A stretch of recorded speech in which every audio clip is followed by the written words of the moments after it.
साथियों, आपको याद होगा हमने कुछ समय पूर्व, देखिए हमारी खबरों में एक जो सबसे अच्छी बात है वो ये है कि हम पुरानी खबरों से आपको हमेशा कनेक्ट रखते हैं कि भाई ऐसी खबरें हमने आपसे चर्चा में ली है। साथियों, ये खबर आपको 17 अगस्त 2022 की दिख रही है। हमारा एक सेशन था जिसमें हमने आपको यह कहा था कि पाकिस्तान में be helping UK ferry military equipment to Ukraine via Cyprus और रोमानिया। हमने एक संदेह व्यक्त किया था कि पाकिस्तान यूक्रेन की मदद कर रहा होगा। एक न्यूज हेडिंग के आधार पर हमने इस बात को आपसे साझा किया था। फिर सितंबर 22 की खबर देख सकते हैं, Pakistan arm supply to Ukraine if true will have serious implications for Russia. ऐसा मतलब रशिया और पाकिस्तान के टाइज पर नुकसान होगा, ऐसा रूस ने कहा था अगर पाकिस्तान ऐसे वेपन भेज रहा है। होता क्या है कि पाकिस्तान कभी इस बात को स्वीकार नहीं करता कि उसने यूक्रेन को वेपन भेजे हैं।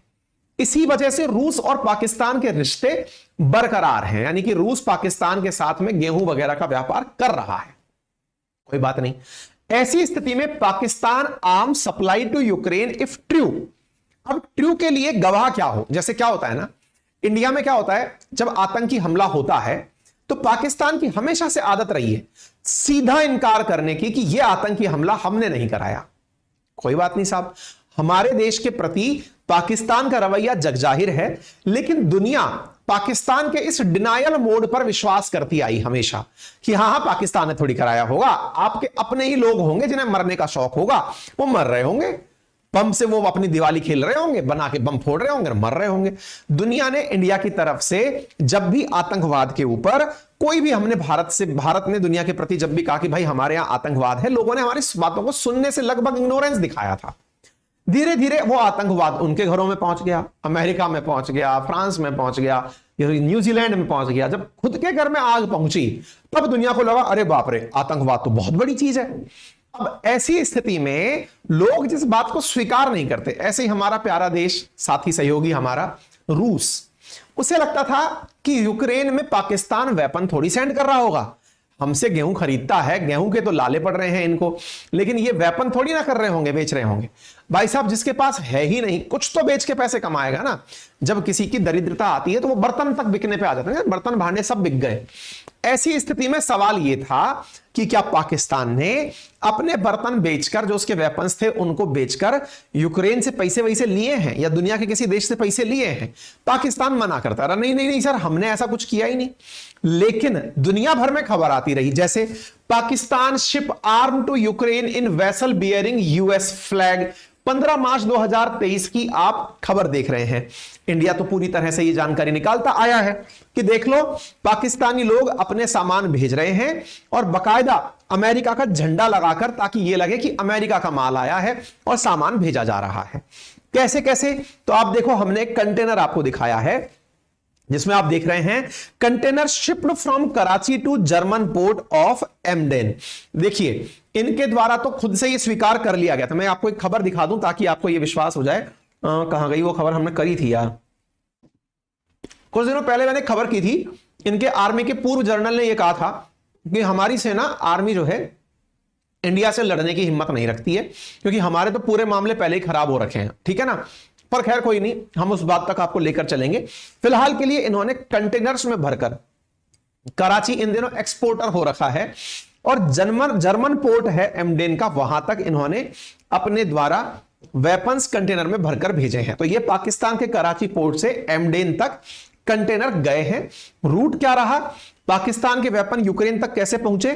तो सबसे पहले पोलैंड की एक फर्म है जिसने कराची की एक फर्म के साथ एग्रीमेंट साइन किया और उसके बाद पोलैंड के माध्यम से होते हुए पाकिस्तान के जो एक्सपोर्टेड कंसाइनमेंट हैं ये यूक्रेन तक पहुंचाया गया। और इस पूरे काम को करने के लिए कनाडा की एक कंपनी जो है वो इन दोनों के बीच में लाइजन का काम कर रही थी। खबर निकल कर आती है 10 अप्रैल 2023 की, Pakistan to ship 230 containers of defence item to Ukraine in April. 230 container weapons के जो हैं इन्होंने भरकर किसको भेजे? यूक्रेन को भेजे। कोई बात नहीं साहब, पहुंच गए, बात सबको पता होंगी। पर सबसे बड़ी बात यह है कि मरता क्या नहीं करता। पाकिस्तान अपने वेपन बेच रहा है, दैट मींस उसको समझ में आ गया है कि इन वेपन्स को यहां रखने का कोई फायदा नहीं है, चलेंगे तो वैसे भी नहीं, ये अक्सर हम कहते आए हैं। लेकिन रिसेंटली एक न्यूज ऐसी आई जिसने लोगों को सच्चाई से साक्षात्कार करा दिया। अक्सर जब हम कोई न्यूज लाते हैं तो लोगों को लगता है तो पाकिस्तान को ट्रोल कर रहे हैं। आज जो हम खबर लाए हैं ये पाकिस्तान में, इंडिया में छपी हुई खबर नहीं है, दुनिया की खबर है। क्या है, इधर आइए। Pakistani rockets not of good quality, ऐसा यूक्रेन की सेना का कहना है। Poor quality Pakistani ammunition handicap Ukraine soldier on Bakhmut war front. Bakhmut war front क्या है? एक क्षेत्र जहां पर यूक्रेन और रूस की सेनाएं आमने सामने आ रखी हैं। उस वार फ्रंट पर उपस्थित सैनिकों ने कहा है कि साहब इनके जो वेपन हैं वो एकदम पुअर क्वालिटी के हैं। आप इधर देख सकते हैं, made in Pakistan rocket providing to push in Ukraine war, Zelensky army raising threat of defeat. इसकी वजह से जेलेंस्की की सेना को हारने का डर सता रहा है कि बोले भाई साहब अगर यही हालात रहे तो हम सरवाइव नहीं कर पाएंगे, हमारी हालत खराब हो जाएगी। यह बात निकलकर कहां से आई, अब मैं बताता हूं क्या हुआ। असल में 3 दिन पहले बीबीसी ने एक आर्मी कमांडर का, जो यूक्रेनियन आर्मी का कमांडर था, उसका इंटरव्यू कंडक्ट किया। इंटरव्यू कहां पर कनेक्ट किया? तो असल में बैकमुट नामक स्थान है यूक्रेन में, जहां पर रूस और यूक्रेन की सेनाएं आमने सामने लड़ाई लड़ रही हैं। आमने सामने जहां लड़ाई लड़ रही हैं वहां पर इंटरव्यू बीबीसी ने कंडक्ट किया एक आर्मी कमांडर का। उस आर्मी कमांडर से इंटरव्यू में पूछा गया और वो आर्मी कमांडर जो है उसने अपने द्वारा जो बातें बोली वो मैं आपको बीबीसी की कटिंग में सुना रहा हूं। बीबीसी जो कि एक यूके बेस्ड मीडिया चैनल है, वेस्ट की बातें लिखेगा, लेकिन उसने पता नहीं ये बात कैसे लिख दी। जरा इधर देखिए, वो जो आर्मी कमांडर है उसकी बात सुनिए। 1 साल पहले ये व्लादिमीर, वो आर्मी कमांडर का नाम है, या Vladimir Zelensky, Vladimir Putin, Vladimir पता नहीं, नाम कॉमन है ना। And his men were firing all 40 barrels of their BM-21 grade rocket launcher in one go। ये कह रहा है 1 साल पहले हम एक ही बार में 40 रॉकेट दागते थे। Now they can only afford to fire a few at a time at Russian targets। मतलब इससे अंदाजा लगा लो कि इनके पास में एम्यूनेशन यानी कि वेपन्स कितने कम रह गए। एक समय था बैरल के अंदर 40 की 40 रॉकेट एक बार में डाले, बटन दबाया, 40 की 40 रूस की तरफ जाकर गिरे, यानी कि रूस जहां सेना लेके खड़ा है वहां गिरे। आज स्थिति यह हो गई है कि वहां पर रॉकेट डालने के लिए नहीं है, थोड़े थोड़े रॉकेट डाल करके बस फ्रंट पर खड़े होकर काम किया जा रहा है। ऐसा एक आर्मी कमांडर ने बीबीसी को अपने इंटरव्यू में बताया और कहा हमारे पास पर्याप्त मात्रा में एम्यूनेशन नहीं है। ही explains Vladimir form Ukraine 17th tank battalion, 17th tank battalion का ये कमांडर है, उसकी यूनिट जो है उसका नाम 17th टैंक बटालियन है। और उसने कहा कि हम लोगों को, यूक्रेन की फोर्सेस को, अगर आपने बैकमुट क्षेत्र पर वेपन्स नहीं दिया तो रशिया जो है वो यहां पर हावी हो जाएगा। Russian forces are getting ever closer to their goal of taking the city but enormous cost. ठीक है ना। अच्छा, ये सारी बातें आ गई। अच्छा, दूसरा, इस क्षेत्र के अंदर बहुत सारे पेड़ पौधे लगे हुए हैं तो उनमें हम छिपछिपा के काम चला रहे हैं। ये कहां पर है बैकमुट? तो ये रहा बैकमुट, डोनबास से थोड़ा सा आगे की तरफ इस जगह की बात हो रही है। ठीक है। इस इंटरव्यू में उसने और क्या कहा? उसने जो बातें बोली वो थोड़ी सी वेस्टर्न वर्ल्ड को परेशान कर सकती हैं, आपको उसकी बातें सुननी चाहिए। उसने कहा उसके जो जवान हैं, remove the branches camouflaging their vehicle, they drive towards an empty field about 1 kilometre away and quickly work out the range. They elevate the rocket barrels towards the target while out of sight. Ukrainian drones hovering above assess their accuracy. They are told their first rocket missed by about 50 meters. So they adjust the elevation and fire another 2 and quickly return to the trees for cover. This time they are told they have hit the target. मतलब क्या है? देखिए, rocket जब चलाया जाता है तो चलाने के लिए तरीका क्या अपना रहे हैं? इनका एक ड्रोन उड़ता है ऊपर, रशियन फोर्सेस को देखता है कहां खड़ी है, बोले वो खड़ी। ड्रोन से ये लोग नक्शे से पैदा करते हैं कि अच्छा वहां खड़ी हैं, इधर ये रॉकेट लेकर खड़े हैं। मतलब इस तरह से समझ लीजिए ये एक वार जोन है, मतलब इसके एक तरफ यूक्रेन वाले हैं, इधर की तरफ रशिया वाले हैं। ये बोल रहे हैं कि हमारी दिक्कत क्या है, पहले वो समझो। पहले तो हमारे पास रॉकेट नहीं है। दूसरा, जब हम रॉकेट लॉन्चर से रॉकेट चलाने निकलते हैं तो होता यह है कि हम पहले ड्रोन उड़ा करके यहां पर देखते हैं कि ये लोग कहां खड़े हैं, हमने देख लिया। अब हम लोग पेड़ों से निकलकर आते हैं रॉकेट चलाने के लिए, इसकी तरफ चलाए। पहली बार में रॉकेट चलाया, पता चला जहां रॉकेट गिरा जा करके वो टारगेट से 50 मीटर आगे जाके गिर गया, या 50 मीटर पहले आकर गिर गया, यानी जहां आप तीर चला रहे थे तीर निशाने पर नहीं लगा। पहली फेलियर ये हो गई। बोले फिर हम क्या करते हैं, फिर हम पीछे लेकर आते हैं अपने जहाज को, या पीछे लेकर के आते हैं अपने इस रॉकेट लॉन्चर को 50 मीटर, फिर हम चलाते हैं, तब जाकर के ये टारगेट पर हिट करता है। इतनी देर में वो लोग अवेयर हो जाते हैं कि अभी 50 मीटर पर गिरा है, अब दोबारा आकर टारगेट पर लगेगा, चलो यहां से हट जाओ। तो बोले हमारे साथ आंख मिचौली हो रखी है। तो बोले ऐसा हो क्यों रहा है? फिर ये बेचारा इससे रहा नहीं गया। इसने क्या कहा? इसने कहा कि भाई इसका पाकिस्तान का नाम लेने का मकसद भी नहीं था। तो इधर देखिए, व्लादिमीर से सप्लाईज आर कमिंग फ्रॉम चेक रिपब्लिक, रोमानिया एंड पाकिस्तान। अब जो देश इसके पास सप्लाई भेज रहे हैं, तो भाई सप्लाई कोई क्या भेजेगा? जो जिसके यहां पर काम नहीं कर रहा वही तो माल वहां भेज रहा है। तो ये कह रहा है कि supplies are coming, he complained the rocket originating from Pakistan are not of a good quality. यानी आप जो ये ग्राउंड रिपोर्ट ले रहे हैं, ये पाकिस्तान के वेपन की ग्राउंड रिपोर्ट ले रहे हैं। मतलब पाकिस्तान जो बना बना करके भेज रहा है अपनी तरफ से रॉकेट इनको, उनके बारे में वो बता रहा है कि ये बिल्कुल फर्जी है, चल ही नहीं रहे, टारगेट पर ही नहीं गिर रहे। हाउएवर, मतलब व्लादिमीर जो है फ्रस्ट्रेटेड था और उसने कहा कि ये इससे ज्यादा आप कर नहीं सकते। We could have provided more support to our guys who are dying there.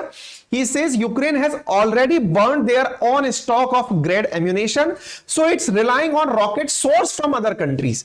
भाई हमारे पास जितना रॉकेट था वो पूरी तरह खत्म हो चुका है, और हम खत्म होने के बाद में अब दुनिया भर के जो हमको एम्यूनेशन आ रहे हैं उनको चला रहे हैं। अब जो चला रहे हैं उनमें फर्जी जो माल आ रहा है वो पाकिस्तान का आ रहा है, ये खुद बोला है। ये पाकिस्तान के आर्मी चीफ का बयान आप देख सकते हैं।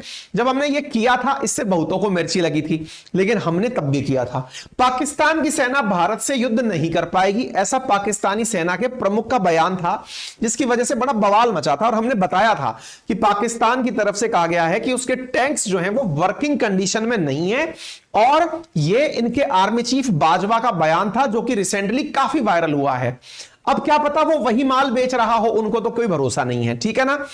हालांकि पाकिस्तान मना करता रहा है कि उसका कोई वेपन मानेगा, लेकिन ये तस्वीरें बयान करती हैं जो पाकिस्तान के मेड इन पाकिस्तान के आइटम्स आपको वहां पर दिखाई पड़ते हैं। यूक्रेन के अंदर लड़ाई लड़ने के लिए गए हैं। पाकिस्तान से पूछा गया कि साहब ये बात आपके बारे में पता चली है कि आप वहां पर वेपन भेज रहे हैं। पाकिस्तान ने कहा नहीं नहीं नहीं, हम कुछ यूक्रेनियन फोर्सेस को नहीं भेज रहे हैं। यहां के फॉरेन विदेश मंत्रालय के स्पोक पर्सन ने कहा countries victim of terrorism has evidence of India's terror activities. हम तो आतंक के शिकार हैं, इंडिया ने हमारे यहां आतंक फैला रखा है। ये वो कर रहे हैं जो इंडिया 25-30 साल पहले कर चुका है। अरे भाई हम रियल में विक्टिम थे, तुमको दोषारोपण किया।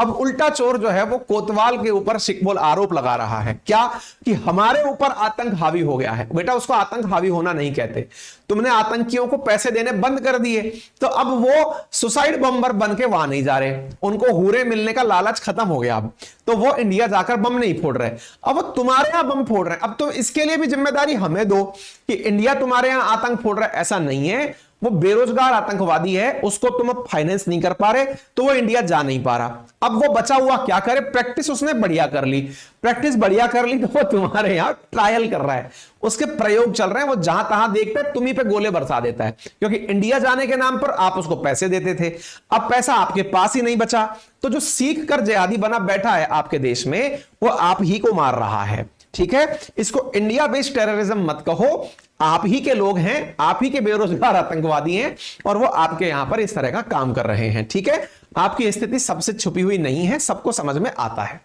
फिर भी आपके दिमाग में सवाल बनेगा, लेकिन सर पाकिस्तान ने एक्सपोर्ट तो किया ना उसको।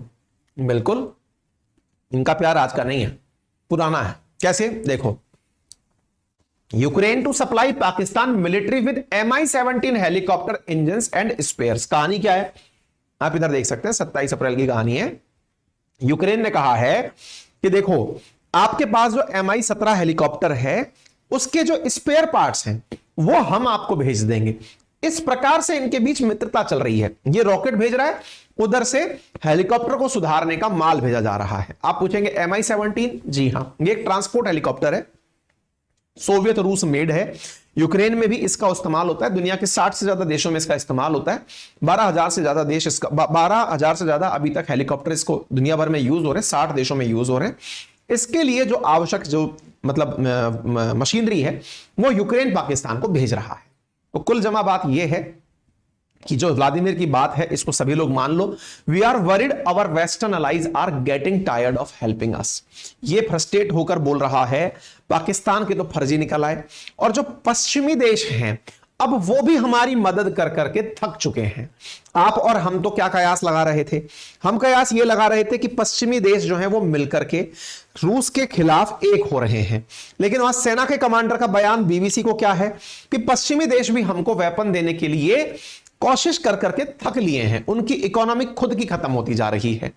इसके बाद में आप इस बयान से इस बात की पुष्टि कर सकते हैं। कल का जेलेंस्की का बयान है, और क्या कहा है जेलेंस्की ने? Ukraine will launch counter offensive without western fighter aircraft. यानी जेलेंस्की के दिमाग में एक अजब प्रकार का बुखार सवार